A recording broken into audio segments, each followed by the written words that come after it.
Hey everyone, Sandeep this side and welcome to this new video.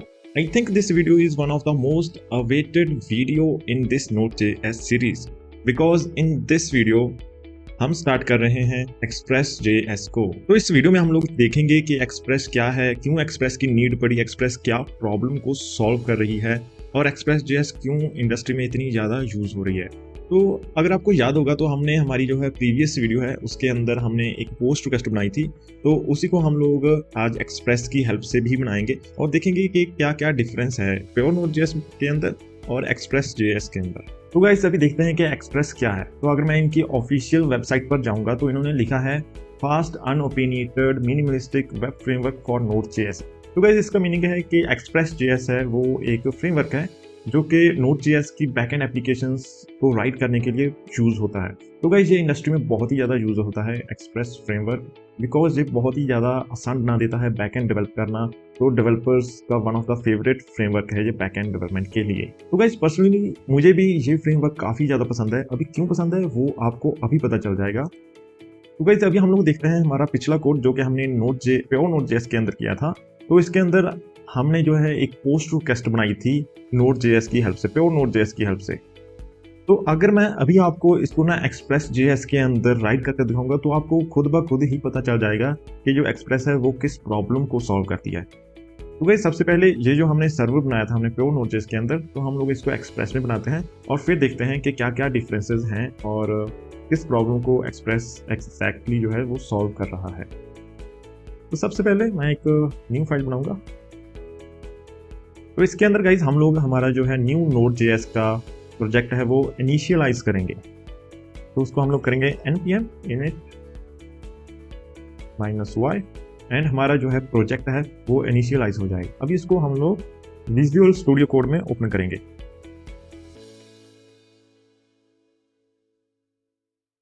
तो जैसा कि आप देख सकते हैं कि हमारा जो है प्रोजेक्ट वो इनिशियलाइज हो चुका है और यहाँ पर सबसे पहले क्या करना है, हमें एक्सप्रेस को इंस्टॉल करना है। तो एक्सप्रेस को इंस्टॉल करना गाइस काफ़ी ज़्यादा इजी है। सबसे पहले मैं यहाँ पर इसका टर्मिनल ओपन करना चाहूँगा, न्यू टर्मिनल, और यहाँ पर हम लोग करेंगे npm install express। तो दैट्स इट गाइस, इससे जो है हमारा एक्सप्रेस इंस्टॉल हो जाएगा। अभी आप देखेंगे कि यहाँ पर नोड मॉड्यूल्स का जो है फोल्डर वो भी बन चुका है। तो यहाँ पर हम लोग एक न्यू फाइल बनाते हैं। तो इसका हम लोग नेम रखेंगे server.js। आप चाहे कुछ भी नेम रख सकते हैं। तो सबसे पहले हम लोग क्या करेंगे, तो हम लोग हमारा प्रीवियस भी देखेंगे। तो प्योर Node.js के अंदर क्या होता था कि हमें जो है HTTP मॉड्यूल को रिक्वायर करना पड़ता था, उसको इंपोर्ट करना पड़ता था और HTTP मॉड्यूल का हम लोग यूज़ करते थे सर्वर को क्रिएट करने के लिए। तो और भी बहुत सारी फंक्शनैलिटीज हैं जिसको हम लोग HTTP से ही कर पाते हैं इसके अंदर। तो अभी हम लोग देखेंगे कि एक्सप्रेस के अंदर ये कैसे किया जाता है। तो सबसे पहले हमें एक्सप्रेस को जो है यहाँ पर इंपोर्ट करना पड़ेगा, तभी तो हम लोग एक्सप्रेस का यूज़ कर पाएंगे। तो सबसे पहले इसको हम लोग इंपोर्ट करेंगे।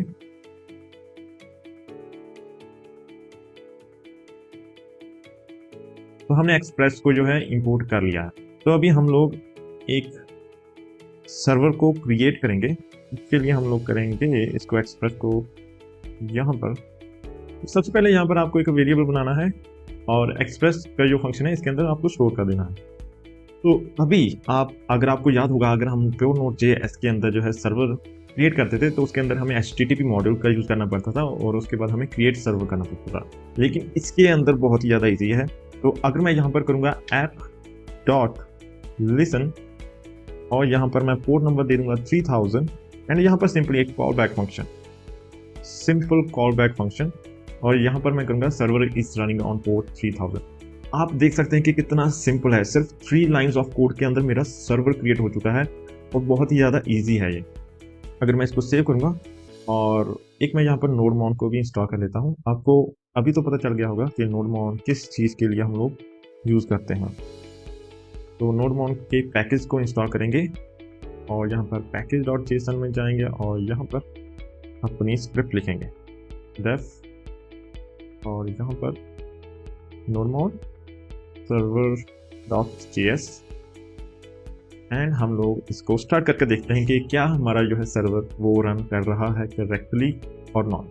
तो npm run dev, जैसे ही मैं ये करूँगा तो आप देख सकते हैं कि server is running on port 3000। अगर हम प्रीवियस कोड में देखें तो हमें भी सेम काइंड ऑफ थिंग्स करनी पड़ती थी, लेकिन थोड़ा सा डिफरेंट है, मैं आपको अभी बताऊंगा कैसे।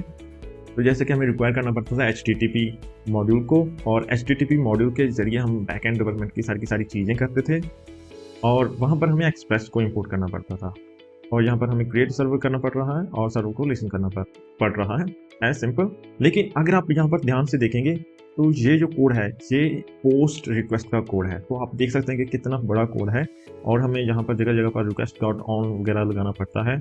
और अभी तो हमने सिर्फ एक पोस्ट रिक्वेस्ट बनाई थी, अगर हमें मल्टीपल पोस्ट रिक्वेस्ट बनानी पड़ती तो ये जो है पेज पूरा फुल हो जाता, तो बहुत ज़्यादा कोड हो जाता, काफ़ी सारी लाइन्स ऑफ कोड हो जाता। तो अभी यही पोस्ट रिक्वेस्ट जो है वो मैं आपको एक्सप्रेस के अंदर बना कर दिखाता हूँ। तो अगर हम चलेंगे यहाँ पर, तो अभी हम लोग पोस्ट रिक्वेस्ट दिखाते हैं आपको, app.post, that's it, this is the post request. तो यहाँ पर आपको URL देना है।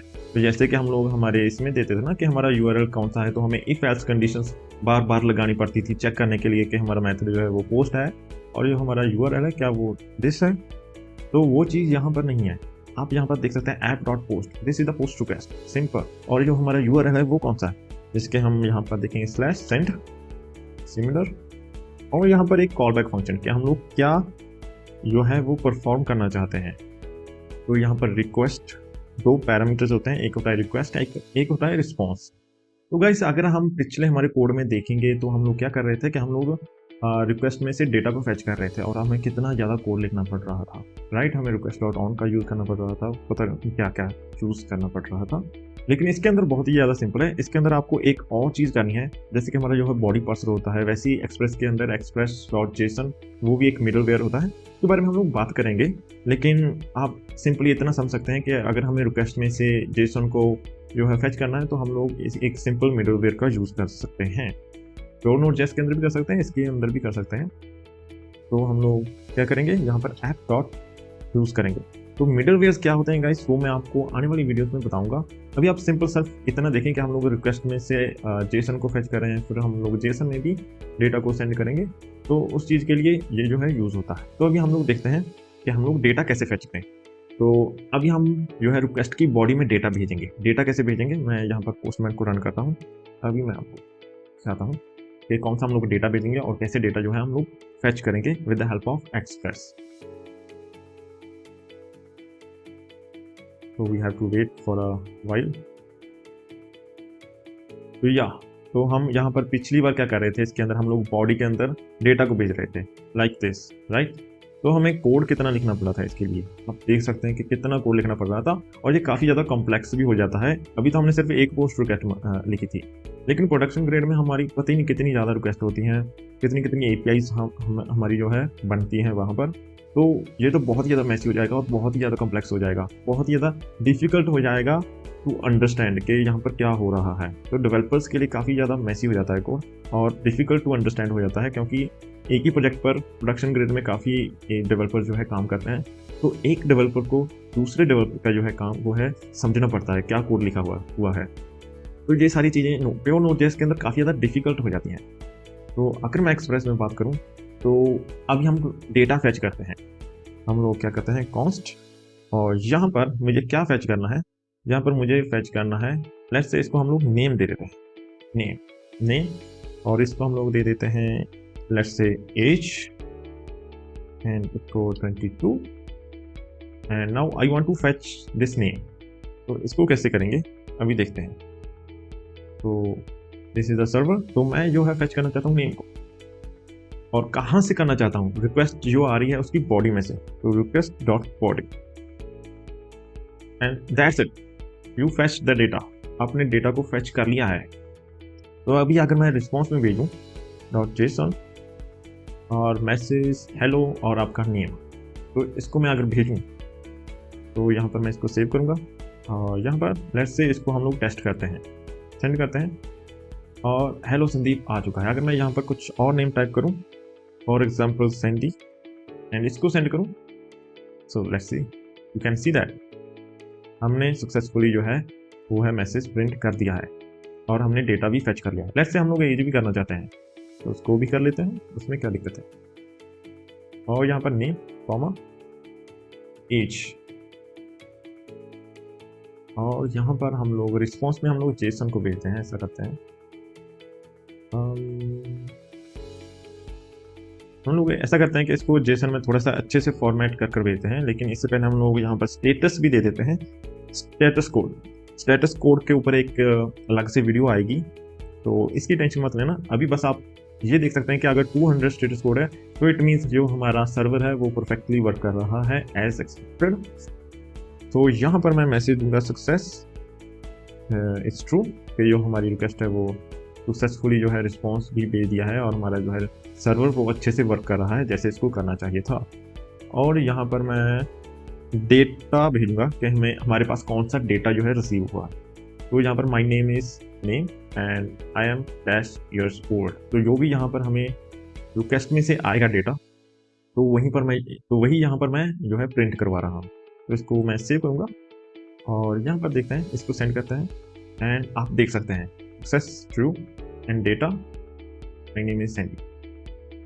तो गाइस आप देख सकते हैं कि कितना ज़्यादा इजी है एक्सप्रेस के अंदर। दैट्स वाई एक्सप्रेस बहुत ही ज़्यादा यूज़ होती है और यहाँ पर इसको अंडरस्टैंड करना भी बहुत ही ज़्यादा इजी है। तो यहाँ पर हमें बिहाइंड द सीन तो देखो ऐसी चीज़ ही हो रही है कि HTTP मॉड्यूल्स का यूज़ हो रहा है। दैट्स वाई मैंने जो स्टार्टिंग वीडियोस में इसको अच्छे से समझाया है ताकि हमें जो है बेसिक्स वो क्लियर हो जाए, आपका जो है बेस बन जाए। दैट्स वाई मैंने डायरेक्टली एक्सप्रेस के ऊपर नहीं गया, लेकिन हमें पता होना चाहिए कि बिहाइंड द सीन कैसे काम कर रहा है। तो जो एक्सप्रेस JS है ना, वो हमें ये सारी की सारी चीज़ें खुद ब खुद वो कर दे रहा है। तो वो हमें सिर्फ फंक्शन दे रहा है जहाँ पर जिसका हम लोग बहुत ही अच्छे से यूज़ कर सकते हैं। और आप डिफरेंस खुद ही देख सकते हैं कि यहाँ पर हमें कितना कोड लिखना पड़ा और ये कितना ज़्यादा कॉम्प्लेक्स भी था। और अगर सिमिलर मैं यहाँ पर देखूँ तो ये कितना ज़्यादा जो है as compare to pure Node.js काफ़ी ज़्यादा छोटा कोड है। और गाइस अभी तो इस कोड को और भी ज़्यादा छोटा किया जा सकता है। और अभी तो मैं आपको बताऊंगा कि कौन सा जो है फाइल स्ट्रक्चर हम लोग यूज़ करते हैं। तो हम लोग जनरली जो हमारी मेन server.js फाइल होती है उसके अंदर ऐसे हम लोग जो है रिक्वेस्ट को डिफाइन नहीं करते हैं। इसके लिए हम लोग अलग से राउट्स बनाते हैं और काफ़ी सारी चीज़ें होती हैं जो कि हम लोग नेक्स्ट आने वाली वीडियोस में जो है देखेंगे, बहुत ही अच्छे से हम लोग समझेंगे। कंट्रोलर्स क्या होते हैं, MVC फोल्डर स्ट्रक्चर क्या होता है और भी बहुत सारी मॉडल्स वगैरह कैसे होते हैं और हम लोग डेटाबेस से कैसे कनेक्ट कर सकते हैं, वो सारी की सारी चीज़ें हम लोग बहुत ही अच्छे से देखेंगे। और बाय द वे हम लोग MongoDB को यूज़ करेंगे। अदर डेटाबेसेस को भी यूज़ कर सकते हैं, लेकिन MongoDB काफ़ी अच्छा रहता है और काफ़ी पॉपुलर भी है आज की डेट में। तो मैंने सोचा कि MongoDB को ही यूज़ करते हैं। और सिमिलर अगर आप यहाँ पर गेट रिक्वेस्ट को देखना चाहें तो app.get यहाँ पर आप कर सकते हैं और बहुत ईजी है आपको। तो ऐसे सिंपल से आपकी गेट रिक्वेस्ट बन गई। और जैसे ही अगर आप यहाँ पर चाहें तो अगर आप डिलीट रिक्वेस्ट भी करना चाहें तो आप app.delete रिक्वेस्ट भी कर सकते हैं, क्योंकि अभी हमने कुछ भी ऐसे डेटाबेस को कनेक्ट नहीं किया है और अभी तो हमने डिलीट रिक्वेस्ट को समझा भी नहीं है। तो इसके अंदर हम लोग बहुत ही अच्छे से समझेंगे। दैट्स वाई वो मैं आगे आने वाली वीडियोस में बताऊंगा, कर देखेंगे। तो अभी आपको गेट रिक्वेस्ट भी दिखा देता हूँ। तो गेट रिक्वेस्ट क्या है, /send। ओके, तो आप एक चीज़ यहाँ पर जरूर ऑब्जर्व कर सकते हैं कि हमारा जो है पाथ सेम है यहाँ पर, लेकिन जो है हमारी गेट रिक्वेस्ट है वो जो हमारी रिक्वेस्ट का मेथड है वो डिफरेंट है। क्या ये अभी भी वर्क करेगा? डेफिनेटली यस, ये करेगा। तो अगर मैं यहाँ पर जाऊँ, तो अगर मैं यहाँ पर पोस्ट रिक्वेस्ट को मैं आता हूँ, यहाँ पर सेंड करता हूँ, तो जो है हमारा पोस्ट रिक्वेस्ट वाला जो है लॉजिक 4 रन होगा। तो अगर मैं गेट रिक्वेस्ट को देखता हूँ तो यहाँ पर हमारा गेट रिक्वेस्ट वाला जो है लॉजिक रन होगा, आप यहाँ पर देख सकते हैं। तो आप ऐसा भी कर सकते हैं, बहुत ईजी है। हम लोग देखेंगे इसको इन डेप्थ। ये जस्ट एक बेसिक ओवरव्यू था एक्सप्रेस JS का। आगे आने वाली वीडियोस में हम लोग बहुत सारी चीज़ें देखेंगे। हम लोग आर्किटेक्चर के बारे में देखेंगे, स्टेटस कोड के बारे में देखेंगे, हम लोग देखेंगे कैसे डेटाबेस को कनेक्ट कर सकते हैं और बहुत सारे हम लोग प्रोजेक्ट्स करेंगे। अभी हमारी एक्सप्रेस स्टार्ट हो चुकी है, तो अगली आने वाली 2 और 3 वीडियोज़ के बाद हम लोग एक बेसिक जो है एक प्रोजेक्ट बनाएंगे बैकएंड डेवलपमेंट का और बहुत ही अच्छे से उसको करेंगे। और गाइस आप लोग कमेंट्स में बता सकते हैं कि आप किस टाइप के प्रोजेक्ट पर काम करना चाहते हैं बैकएंड डेवलपमेंट के ऊपर। तो उस प्रोजेक्ट को भी हम लोग देखेंगे इन अपकमिंग वीडियोस। तो बाय बाय।